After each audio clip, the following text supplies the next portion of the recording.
पहला इशू है बिहार के अपराध के।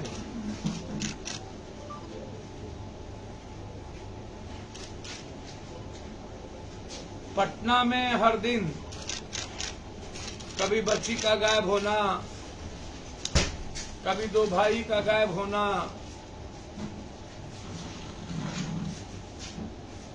लगातार पटना, हाजीपुर, नालंदा और फिर पूरा बिहार।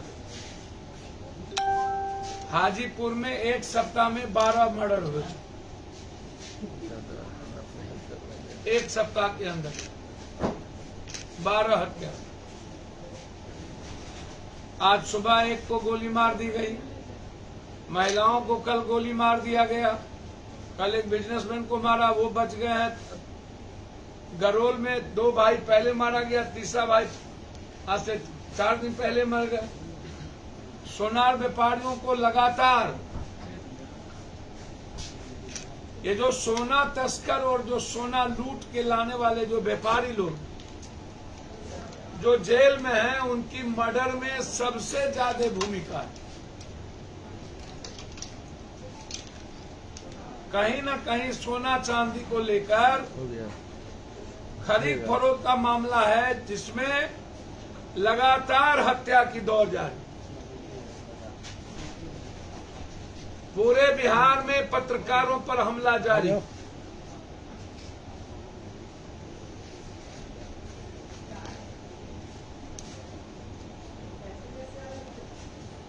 अपराध जैसी चीजें बिहार सरकार के लिए या विपक्ष के लिए या किसी भी विधायक, एमपी, एमएलए के लिए ये मुद्दा क्यों नहीं है?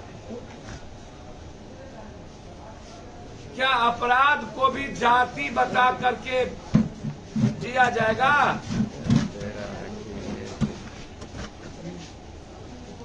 अपराध को भी धर्म मजहब में लाया जाएगा? कंप्लीट बिहार, क्या कारण है कि एक सप्ताह विधानसभा चली और अपराध मुद्दा नहीं बना? Party number 1, party number 1।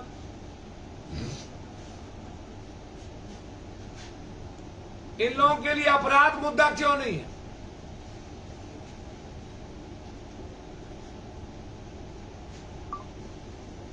लगातार बच्ची उठाए जा रहे हैं, बलात्कार की स्थिति है, ये मुद्दा सदन में चर्चा क्यों नहीं होती?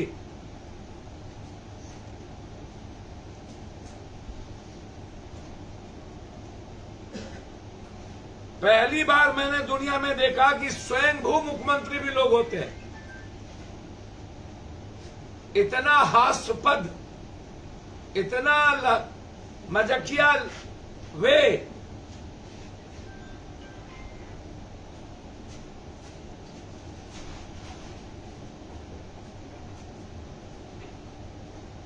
न तो अपराध मुद्दा, न तो बाढ़ मुद्दा, न बेटी मुद्दा। शिवहर में तनावपूर्ण स्थिति है। एक बार भी शिवहर का मुद्दा सदन में नहीं उठा। अरे भाई, हाजीपुर से, सोनपुर से एमएलए थे ना लालू जी, राघोपुर से थे, राबड़ी जी थी, फिर उसके युवराज बने, वहीं से आप सीएम बने दोनों, और आज हाजीपुर का हर परिवार अपराध के निशाने पर है, अपराधियों के निशाने पर। हर व्यक्ति, कब किसकी हत्या हो जाए ये कहना मुश्किल है। 2 केंद्रीय मंत्री हैं, एक तो गृह मंत्री है।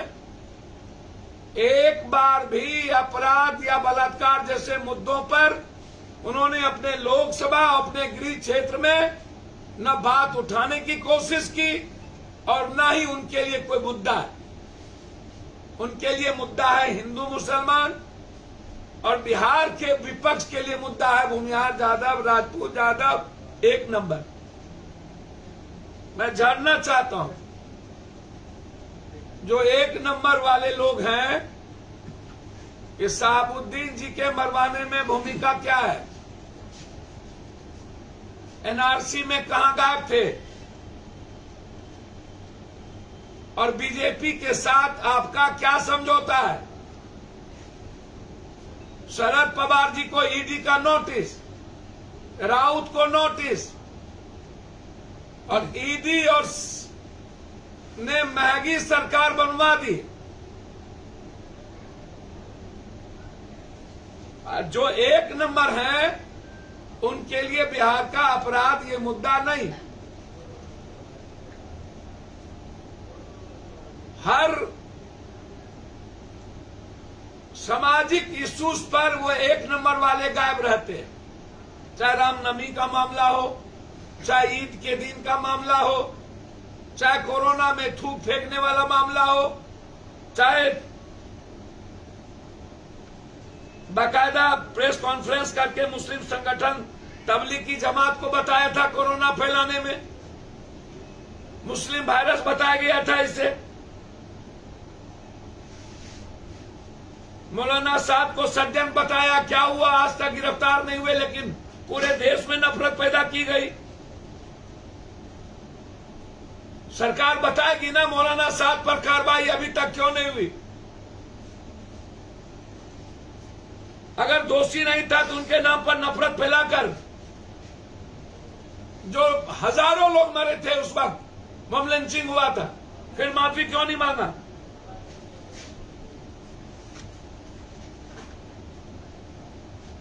इन इंटायर मुस्लिम दुकानदारों पर फल सब्जी विक्रेता का सामान खरीदने पर बहिष्कार कर दिया था लोगों ने। इसी पर चुनावी फसल काटे लोगों ने। पहली बार देश में ऐसी पॉलिटिक्स हो रही है कि देश का प्रधानमंत्री और विपक्ष का नेता ये लोग अपराधी और दंगाई की पहचान कपड़ों से की जाती है। कौन है उस कपड़े में? उस पे नहीं, कपड़ों से।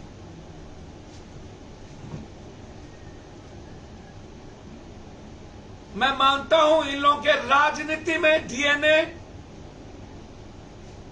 ही नफरत पर आधारित है, चाहे वो एक तरफ जाति का नफरत हो, चाहे एक तरफ देश का नफरत हो। लगातार दिल्ली में घटना घटी, पत्रकार गिरफ्तार हुए, तब ट्वीट नहीं किया किसी ने, ना तो अरविंद केजरीवाल, ना तो कोई। कांग्रेस को धन्यवाद देना चाहिए। देश का जघन्य अपराध पहली बार 12 घंटे के अंदर उस की गिरफ्तारी और 72 घंटे के अंदर चार्जशीट, और अब 1.5 महीने के अंदर स्पीडी ट्रायल करके फांसी की सजा सुनाने की घोषणा। लेकिन जो आज सुप्रीम कोर्ट ने कहा दिल्ली पुलिस को कि पूरे देश में नफरत का माहौल नुपुर के बयानों से बना है और आज तक गिरफ्तारी नहीं हुई।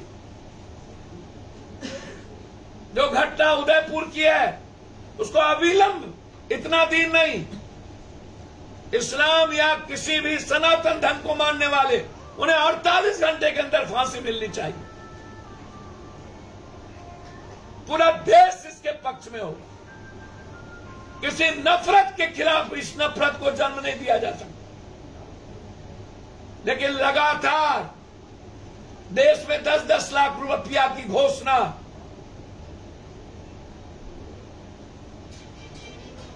हम जानना चाहेंगे इस कंट्री के प्रधानमंत्री और गृह मंत्री से इस सर्वोच्च न्यायालय पर क्या कहना। नफरत के अलावे इस कंट्री में दूसरी कोई बहस नहीं चल रही है, क्योंकि 2024 में चुनाव, एक तरफ अपराध, दूसरा तरफ नफरत। और जिसको सर्वोच्च न्यायालय ने यह बात कही कि अभी तक गिरफ्तारी क्यों नहीं। नफरत के खिलाफ पूरे देश के हर पार्टी को निंदा भी करनी चाहिए, खास तौर पर मुस्लिम सभी संगठन के लोगों ने इसकी कड़ी निंदा की है। देश के प्रधानमंत्री को देश की सुरक्षा के हित में नफरत को रोकने की अपील करनी चाहिए। और साहब की गिरफ्तारी क्यों नहीं हुई? कोरोना वायरस मुस्लिम पैदा कैसे किया? क्या हुआ वो वायरस?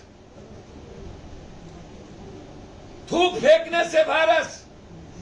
किसी सब्जी से लेके कोई दुकान पर जाएंगे तो कोरोना? लगातार तब से लेकर के आज तक 8 सालों में सिर्फ नफरत का माहौल। और जो विपक्ष है यहां, उनसे पूछिए बिहार के कौन से हित की बात अभी तक 4 आदमी सीमांचल और कोसी मिथिलांचल को सबसे अत्यधिक बर्बाद करने वाला बिहार को, जो 15 सालों की सरकार थी,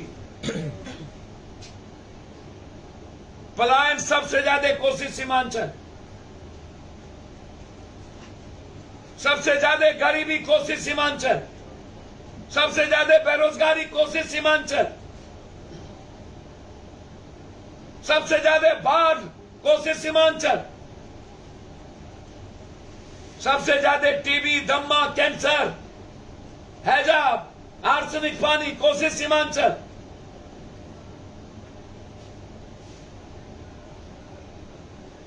सारी फैक्ट्रियां बंद हो गई, सबसे अधिक कोसी सीमांचल।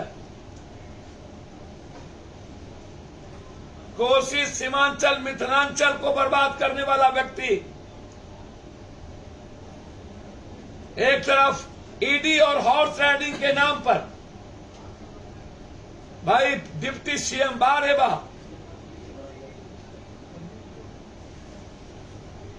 और दूसरी तरफ यहां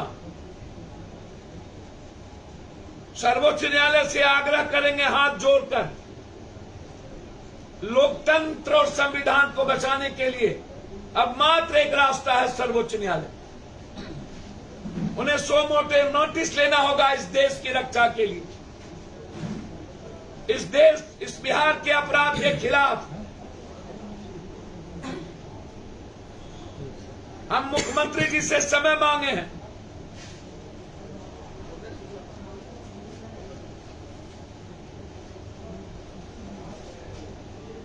कि बिहार जल रहा है। बिहार का सबसे बड़ा मुद्दा एक तरफ रोजगार है, दूसरी तरफ अपराध है,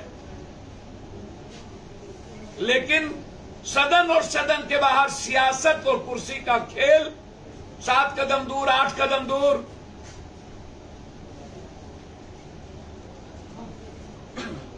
सिर्फ एक ही बात हो रही। धन्यवाद।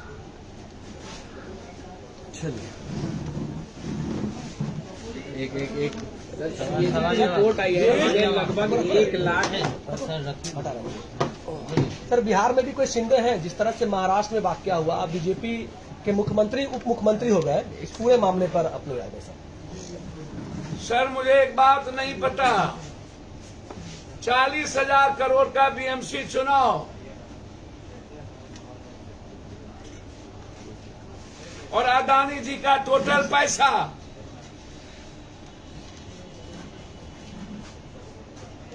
बीजेपी चाहेंगे तभी ना शिंदे पैदा होगा।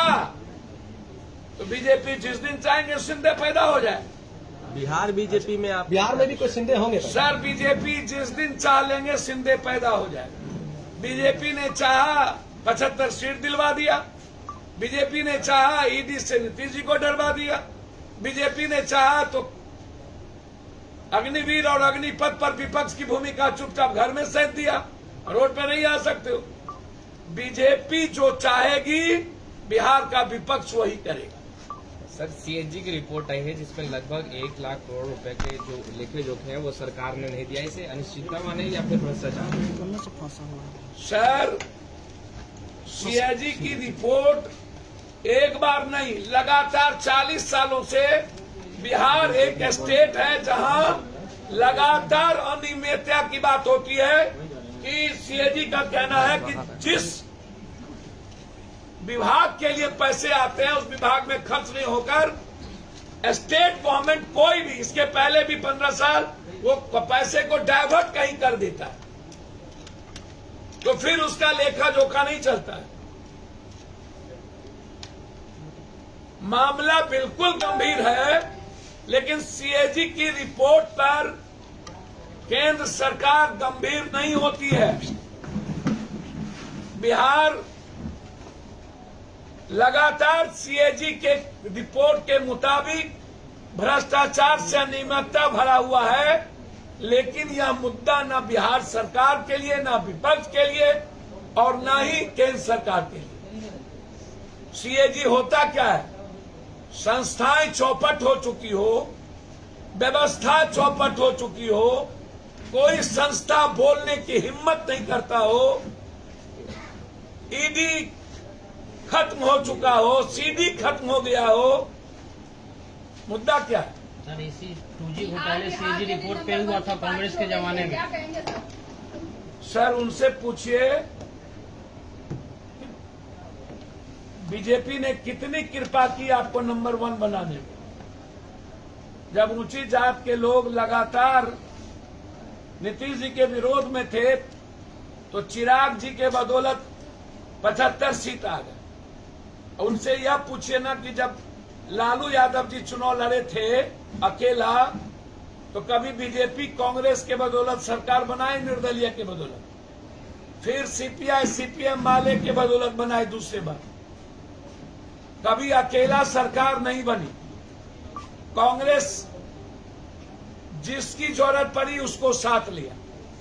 जब चौथे बार वो चुनाव लड़े तो तय सीट पर सिमट गए। जब 5वें बार लोकसभा के चुनाव युवराज के नेतृत्व में लड़े तो 0 पर हो गए। 6ठे बार जब बीजेपी ने खंजर घोंका नीतीश के पीठ में और चिराग जी की असीम कृपा बीजेपी के हाथ से हुई तो ये 75 के हुए। तो अभी आ ही रहा है चुनाव। सवाल ये नहीं है, सवाल शहाबुद्दीन जी का जवाब देना चाहिए। एनआरसी में कहां गायब थे वो देना चाहिए। रामनवमी में, ईद में कहां थे देना चाहिए। शहाबुद्दीन के मरवाने में किनकी भूमिका, इसकी जांच मांग उठानी चाहिए। शहाबुद्दीन के बच्चे और उसकी बीवी और उसके शुभचिंतक, उसके वर्कर को सबसे ज्यादा अपमानित कौन किया वो देना चाहिए। शहाबुद्दीन परिस्थिति जन मुख्यमंत्री नीतीश जी का वो सवाल नहीं होता, समझौता कर लिए होते। लालू भक्ति में वो मर गया और एक बार शहाबुद्दीन जी के मरने के बाद उस परिवार और उसके वर्कर की सुध ने ली, इस पर बोलना चाहिए। फातमी पर बोलना चाहिए। एनआरसी में कहां थे उस पर बोलना चाहिए। दिल्ली में घटना घटी कहां थे उस पर बोलना चाहिए। अख्तरुल इमान ने कहा है कि आरजेडी अब अकलियतों की जो है दुश्मन बन गई है, सियासत की अकलियत। सर, कोई एक दिन से नहीं बनी। अख्तरुल इमाम जी को आज नया लगा होगा। सबसे बड़ा दुश्मन अकलियत का कोई है, ये क्षेत्रीय पार्टी। अकलियत को यदि सही माने में नफरत खत्म करना है तो उन्हें कांग्रेस की ताकत बननी चाहिए। ये क्षेत्रीय पार्टी कभी भी, उससे ज्यादा तो नीतीश कुमार ने मुसलमानों के लिए जितना कर दिया उतना 7 जन्म में ये सोच नहीं सकते। मुसलमानों की संस्था, उसके कई सारी चीजों को आप देख लीजिए। और सत्ता में रहने, बीजेपी के साथ रहने के बाद औकात नहीं हुई दंगा करने की आज तक और भर भर बोलने की। ये अपने बारे में बोले ना, जब थे तो कितनी दंगा हुई थी। कितना पैसा दिया नीतीश कुमार, ये मुस्लिम संस्था को कब पैसा दिया? ये 4 विधायक जो आए हैं आरजेडी के साथ, क्या शहाबुद्दीन को और कमजोर करने की कोशिश है? हिना साहब जो पूरे प्रदेश भैया मैं एक बात बोलूं, किसी के आने जाने से कुछ नहीं होता। बाला साहब ठाकरे के यहाँ भी भुजबल से लेकर नारायण राणे सब गए थे। उद्धव, एनसीपी, कांग्रेस, मराठा नेतृत्व और देश का सबसे बड़ा नेतृत्व शरद पवार है। बाला साहब ठाकरे की विचारधारा जन जन और कण कण में है। मोदी जी जितना भी तय कर लीजिए शरद पवार और बाला साहब ठाकरे को खत्म करने की, 7 जन्म में बाप जन्म में खत्म नहीं कर सकते। किसी के आने जाने से कोई फर्क नहीं पड़ता। ये हम बताएंगे ना कि सबसे ज्यादा लालू जी और अभी तक जो सरकार थी, सीमांचल, मिथिलांचल, कोसी के प्रति दुर्व्यवहार किसने किया। आज वर्ल्ड में सबसे ज्यादा गरीबी किशनगंज, अररिया, सुपौल, कटिहार ही क्यों है? सवाल यहां है। साहबुद्दीन साहब को कितना प्रताड़ित किया गया, उसमें एक सहयोग इस परिवार की नहीं मिली, ना तो उसके बाद ना तो कोई चीज। उसका समय पर आपको पता चल जाएगा। कुछ समाज और कुछ लोग इशूज पर साथ देते हैं, ये याद रखिए।